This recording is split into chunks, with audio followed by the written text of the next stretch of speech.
Hello, friends. Welcome to the Masters edition of the Bacon Bets podcast. You might be able to tell I'm in the Masters mood. I got my golf outfit on to record the podcast. I don't have any Masters gear. I'm a firm believer that in order to be able to wear branded, like golf course branded gear, you have to have been at the golf course.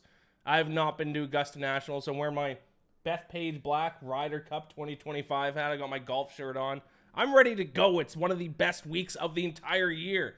So how I'm going to do this, I'm recording this Monday morning. Not all of the available odds are released as of right now. Most notably, Make or Miss Cut has not yet been released, but there have been the majority of odds released. Obviously, the odds to win have been released. So what I'm going to do, I'm going to quickly give you some betting pointers, some things that you should keep in mind when deciding who to bet on at the Masters this week. Then I'm going to go through the top about, I think I have 22 golfers on this list, the top 22-ish golfers on the odds list, and give my thoughts for every single one of them. As I get to a golfer that I'm betting on, I will let you know. I have 4 outright picks locked in. And then once I get through all of those golfers, like I said, I think I have a little over 20, the top 20-plus-ish golfers on the odds list with some notes to talk about. I'm going to tell you how to bet on Tiger Woods. I'll give you a couple top 20 bets. I'm going to give you some names that I'm probably going to bet on to miss the cut. Like I said, odds for that haven't been released yet, so it depends on what the odds are. A couple bets to make the cut. First round leader bet. My hole-in-one yes or no bet. And then I'm going to tell you guys my DFS lineup. So we got a lot to get through here for the Masters edition. If you want my pick for the National Championship game tonight, because like I said, you could be listening to this on Monday, check out Chasing That Paper, myself and Joe Osborne. I'll give out my National Championship pick on that show. I'll tell you right now, it's UConn, which probably isn't surprising to you if you've been listening to this podcast. I got UConn at -6. It's up to -7.5, but if you want my further breakdown and maybe a player prop or two, check out the Monday edition of Chasing That Paper, which goes live at 11 a.m. Eastern. All right, let's get into my picks for the Masters, or actually, let's get into my betting tips for the Masters here. First thing that I'll bring up, which is one of my favorite things about Augusta National, is that just keep an eye on left-handed golfers. Augusta National, one of the few courses on the PGA Tour schedule or on the golf schedule in general that actually really suits left-handed golfers well. Because a lot of the holes, the dog legs, it's better to, if you're a right-handed golfer, you have to kind of hit a draw. If you are a left-handed golfer, you have to hit a fade. And it's a lot easier to hit a fade than it is to hit a draw. That is why we have seen, or at least a reason why we've seen a lot of left-handed golfers have success here. Bubba Watson, his 2 major victories came at the Masters. Phil Mickelson's won the Masters 3 times, and the only Canadian major championship or champion in the history of men's golf, shout out Brooke Henderson, Mike Weir is, of course, a lefty. Won it back in 2003, the first golf tournament I ever sat down and watched. Obviously, it was big news in Canada when Mike Weir won. Now, with that being said, there's not actually a lot of good left-handed golfers in the field. Lefties in the field: Brian Harman, Bubba Watson, Phil Mickelson, and Mike Weir. So we got one guy who is 50 years old, and Mike Weir. Probably not going to compete at the accomplishment if he made the cut. 2 live golfers that I don't expect much from, and then Brian Harman. Maybe I got a sneaky little Brian Harman bet I'll give out later on in this episode. Big change for Augusta National this week is the 13th hole got longer. They pushed back the tee box on the 13th hole. It is a par 5. The way the tee box was before, a lot of golfers were starting to just drive it over the dog leg and just cut it off over the trees. That is now impossible with it being pushed back 35 yards. So golfers are going to have to just hit a straight drive. Instead of having like a 7, 8, 9 iron into a par 5 on their second shot, now they're going to be at least a mid iron, if not a long iron, for their second shot on the par 5. Most guys are probably going to hit it straight, but this brings in, if you're able to hit a fade. Now, it might be a little bit too long for even a fade to wrap it around the corner, but if anyone's going to be able to wrap it around the corner, it's going to be lefties who can hit a fade. Righties to hit a draw at that distance, I don't know if that's going to be possible. So that's going to be a hole to keep an eye on this year, is the 13th hole. Going to be 35 yards longer. In terms of the stats that you should look at, one stat I will say, and I'll bring this up here, that everyone always talks about, you gotta putt well, you gotta putt well at the Masters. Well, you do actually have to putt well once you're there, but don't make the mistake of betting on guys who rank in the top 50 on the PGA Tour in strokes gained putting. In fact, that might actually not even help you out too much. So Ron Close tweeted this out at PGA Splits 101, a great Twitter follower for some golf data, PGA Tour data for you bettors out there, which I'm assuming all of you are if you're listening to this. Tweeted out where the golfers for the past dating back to 2008, where they ranked in strokes gained putting that season heading into the Masters. And you might be surprised by where these guys rank. So Jordan Spieth in 2015 ranked 9th. Outside of that, nobody ranked better than 48th in putting that season heading into the Masters. That was Dustin Johnson in 2020, and that was the November version of the Masters, so not even really a true version of it. Last year, Scotty Scheffler was 58th. Hideki Matsuyama was 175th. Tiger Woods, when he won, was 74th. Patrick Reed, 72nd. Sergio Garcia, 162nd in putting. Bubba Watson, 109th when he won. Adam Scott, 130th. The other time Bubba Watson won, 142nd. All the way down to 2008, Trevor Immelman was 191st in strokes gained putting. So yes, putting is important. You have to be able to putt well to win.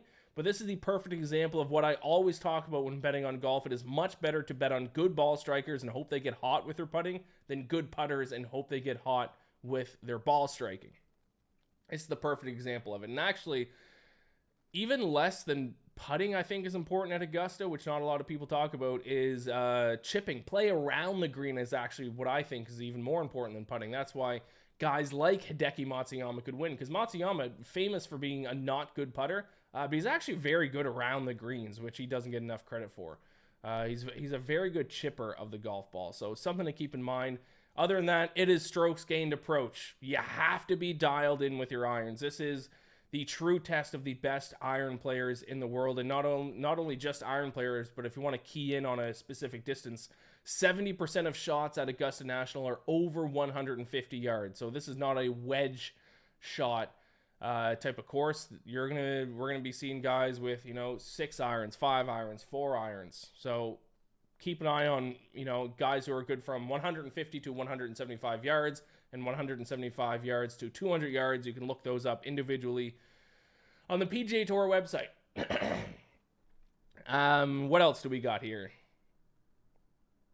Recent form, extremely important. Guys have always done, or not always, but most of the time they have done well in the tournaments leading up to Masters Week. Scotty Scheffler last year, perfect example of it. Got hot, won stroke play a couple weeks before, won the Phoenix Open last year.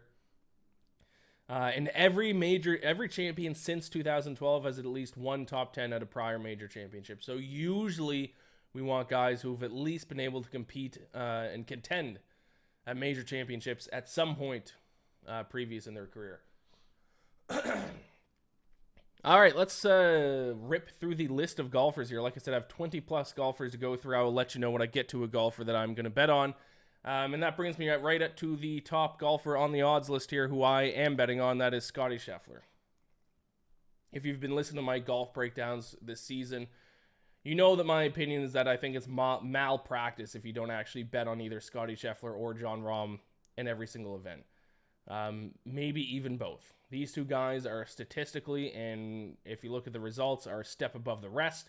Scotty Scheffler is the defending champ. He won by 3 strokes last year with the 4-putt on 18.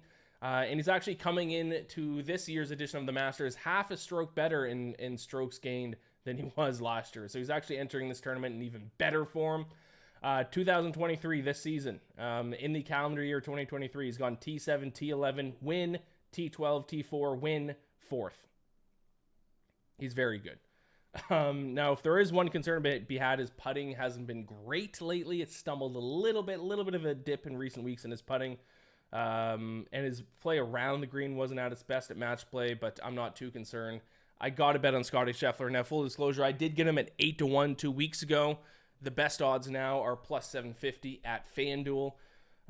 So if you want to bet on him, that's the place to do it. I'm seeing it even as low. I think Caesars now has him at like plus 550. So shop around a little bit there for all of your outright bets, especially in golf. there will be some differences across sports books. And when you look at Scotty Scheffler's data set this season, his biggest strengths have been approach play and play around the greens, which in my opinion are the two most important things at Augusta National. It's the strongest assets. I'll be betting on Scotty Scheffler to defend his title. I got it at 8-1. You can still get it at plus 750 at FanDuel. Jon Rahm, that's the other guy.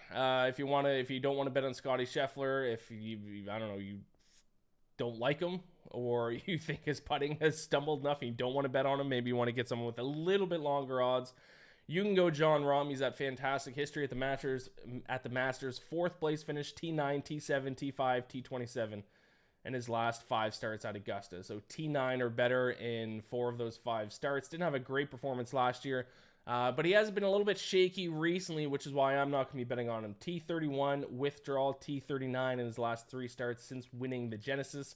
His putting has been bad in his last 2 starts. He even lost strokes gained approach at match play, which is not something we're used to seeing from Jon Rahm.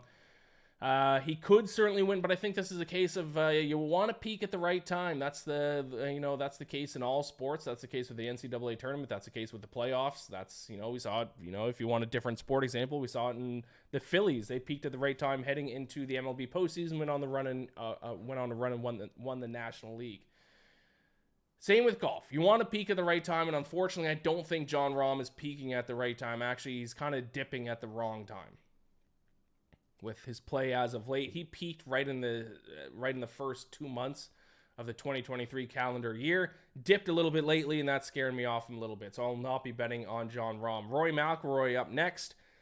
He kind of falls under the category of I would love to see him win, and I'm willing to lose my bets to see him win, but I'm not willing to bet on him. He's just overpriced at his current odds. I think he's overvalued in almost every single tournament that he plays in because of his popularity and name recognition, especially here because people want to see him win, finally win a green jacket to complete their career Grand Slam. His short game was terrible at the Players Championship last month. Was better at the match play. He did switch putters over to a Scotty Cameron putter at the match play and did putt much better. So that could be the difference maker this week.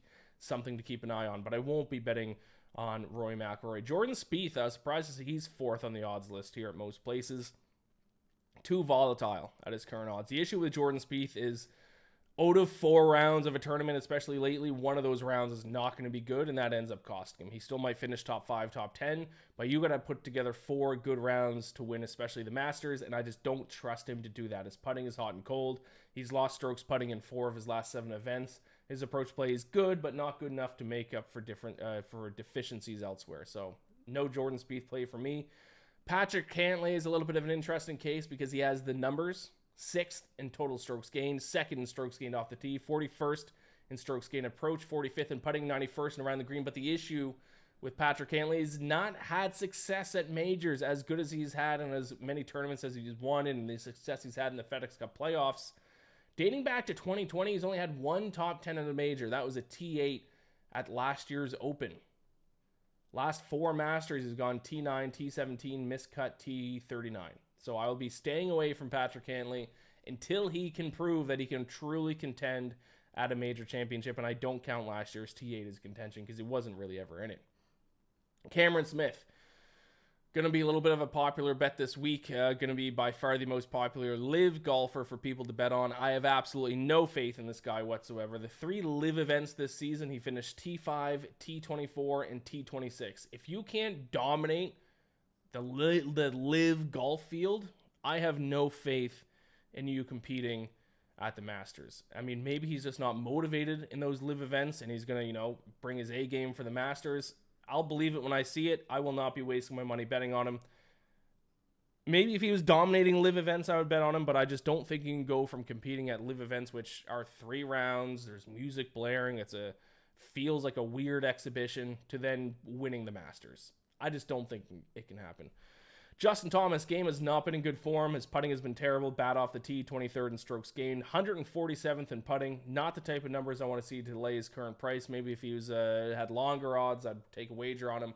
Not going to do it at his current price. I will not be betting on Justin Thomas. Colin Morikawa, he's an interesting play. His approach play at times has been fantastic. Has been losing strokes putting in almost every single round. But it could get hot, and like I said earlier, that's not bad putting may not be something that you want to use as a deal breaker when betting on guys, because bad putters have won the Masters. T28, T13 miscut in his last 3 starts. Not super encouraging.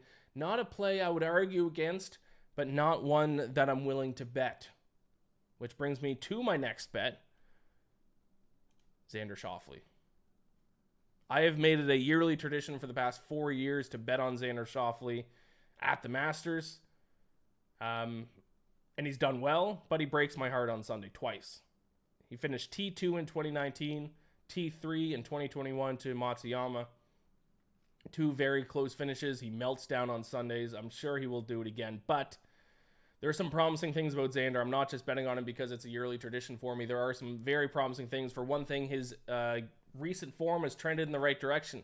His last 3 starts, T39, T19, T5. This year, he's 10th in total strokes gained, 8th in strokes gained approach, 20th in strokes gained putting, 48th in strokes gained around the green. And that distance I talked about earlier, longer than 150 yards, specifically from 150 to 175 yards, he leads the tour. He's first in proximity from that 25-yard range, which is huge at Augusta National.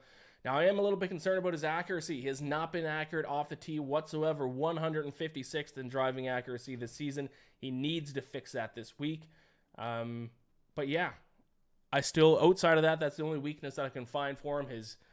He has great history, great form. The way that he's been golfing lately fits up to Augusta National perfectly. I like Xander Schauffele. I'm sure he will once again break my heart on Sunday, but I'm convinced, maybe it's not this year, but I'm convinced Xander Schauffele will win the Masters at some point in his career, and I will be betting on him when he does it. Now, by the time he does it, I might just break even. The money I make by him finally winning might just make up for the years of me betting on him and him not winning it, but it's going to happen. Maybe it is this year. I'll take him. The best price out there was at FanDuel as of this morning when I recorded this, right before I recorded. FanDuel had him at 24-1, the best price available out there that I could find out of my New York regulated books that I could bet on. Moving on, Dustin Johnson. Similar to Cam Smith, Live Golf does not give stats. I'm a stats-based golfer, so if I don't have stats to base anything off of, I'm not going to bet on Live golfers. T13 and a 7th place finish in the last 2 Live starts, so I guess better results than Cam Smith.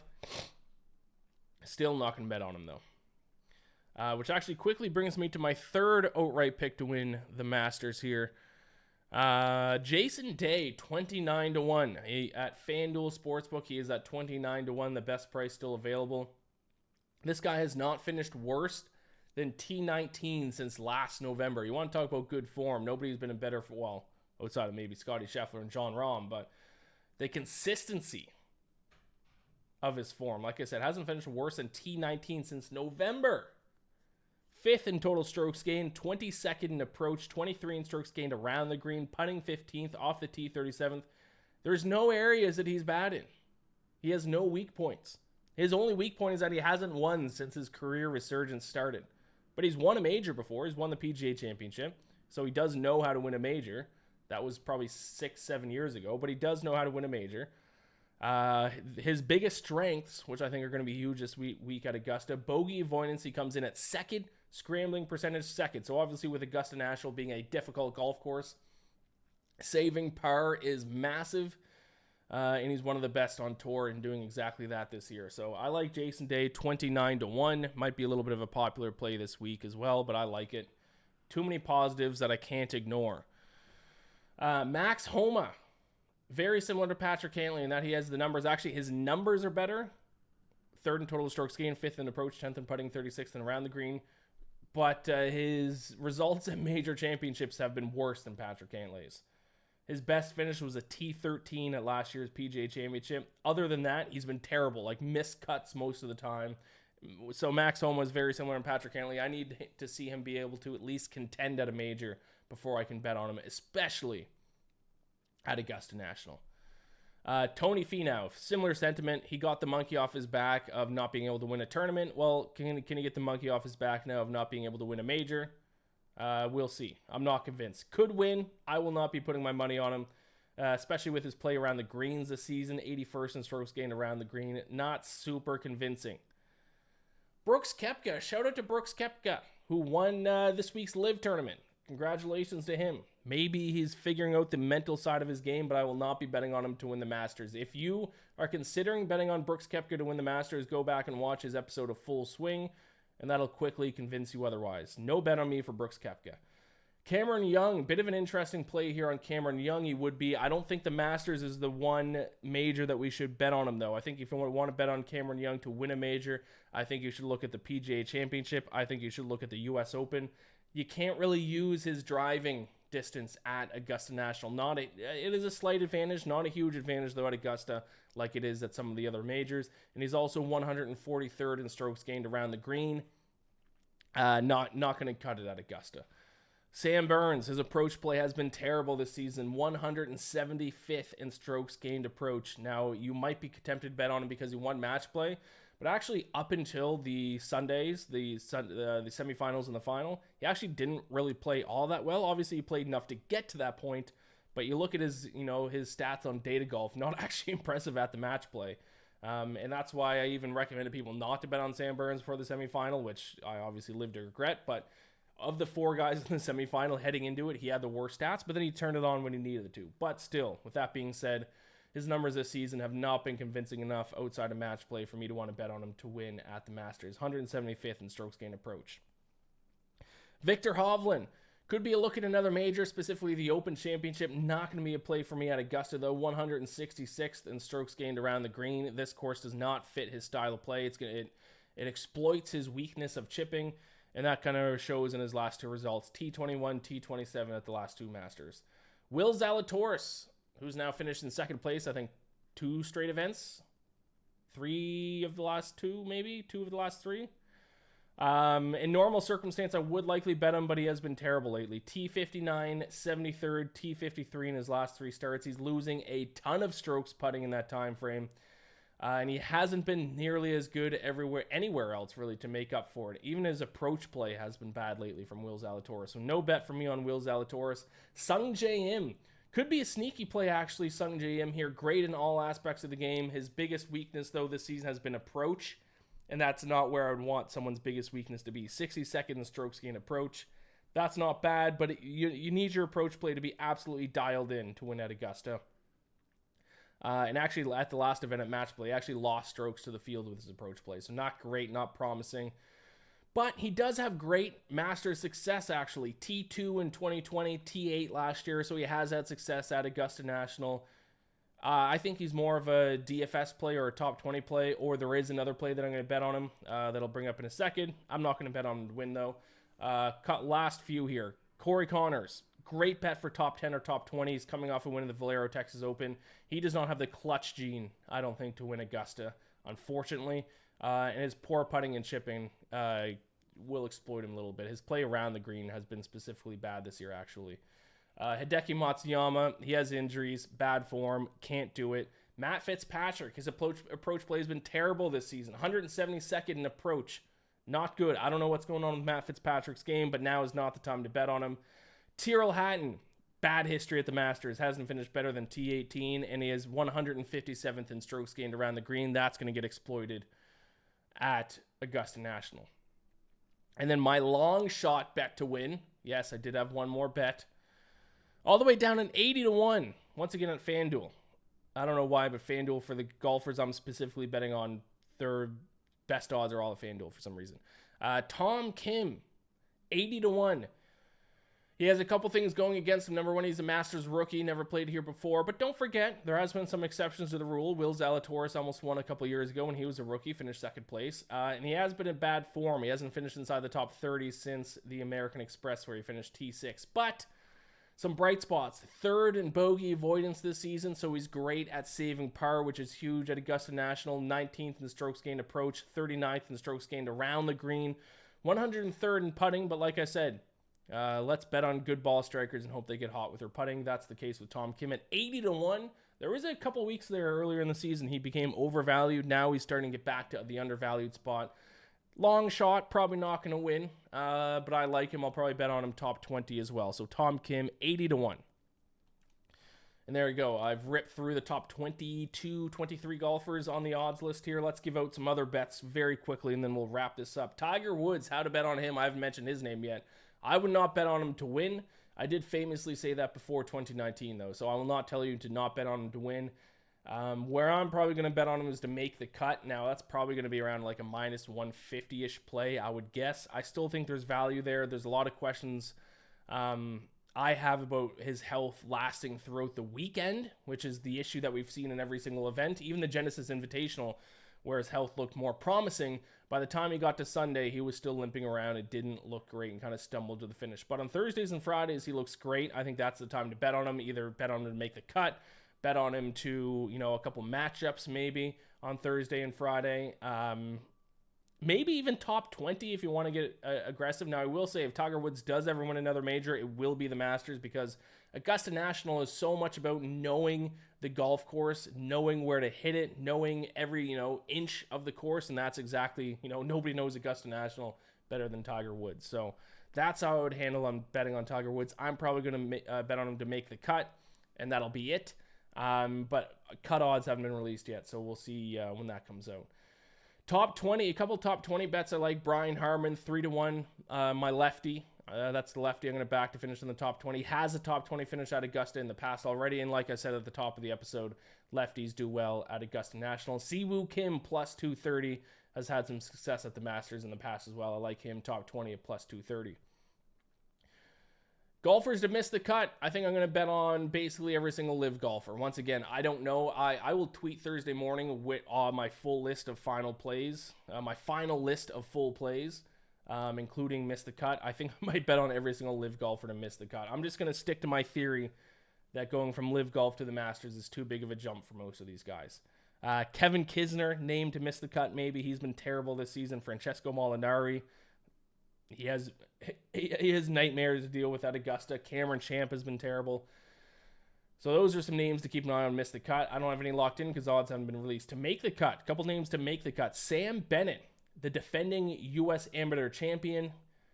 He made the cut and finished T49 at the U.S. Open last year. That's going to be a guy we can get good odds on to make the cut. And another amateur, Mateo Fernandez de Oliveira, who is the Latin America Amateur Champion. He beat Joaquin Niemann's scoring record at the Latin America Amateur Championship.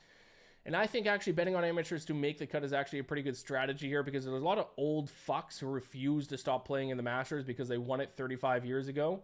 And these amateurs are going to outplay them. Sandy Lyle, for example, they need to tell him to stop playing. Larry Mize, they need to tell that guy to stop playing. So all these old fucks who refuse to stop playing in these events, I actually think this is going to give us good odds for some young guns, some amateurs, to make the cut. So I'm going to go with Sam Bennett and Mateo Fernandez de Oliveira. They will be a plus money. If one of them makes the cut, we're laughing. First round leader, Jon Rahm, 16-1. This is how I'm going to hedge my Scotty Scheffler bet a little bit.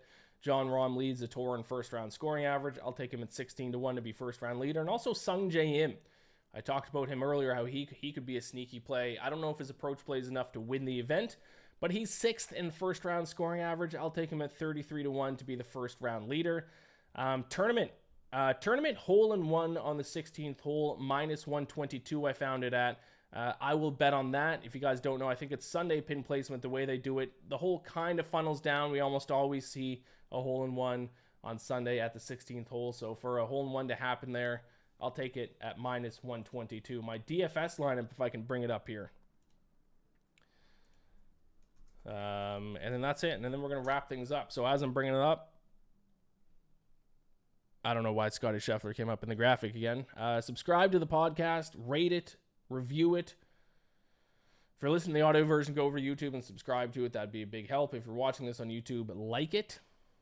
And if you're listening to the audio version, leave me a rating and a review. My DFS lineup for this week: Scotty Scheffler, Xander Schauffele, Jason Day, Justin Rose, who is actually a name I hadn't talked about. Very good history at Augusta, and actually has played pretty well lately.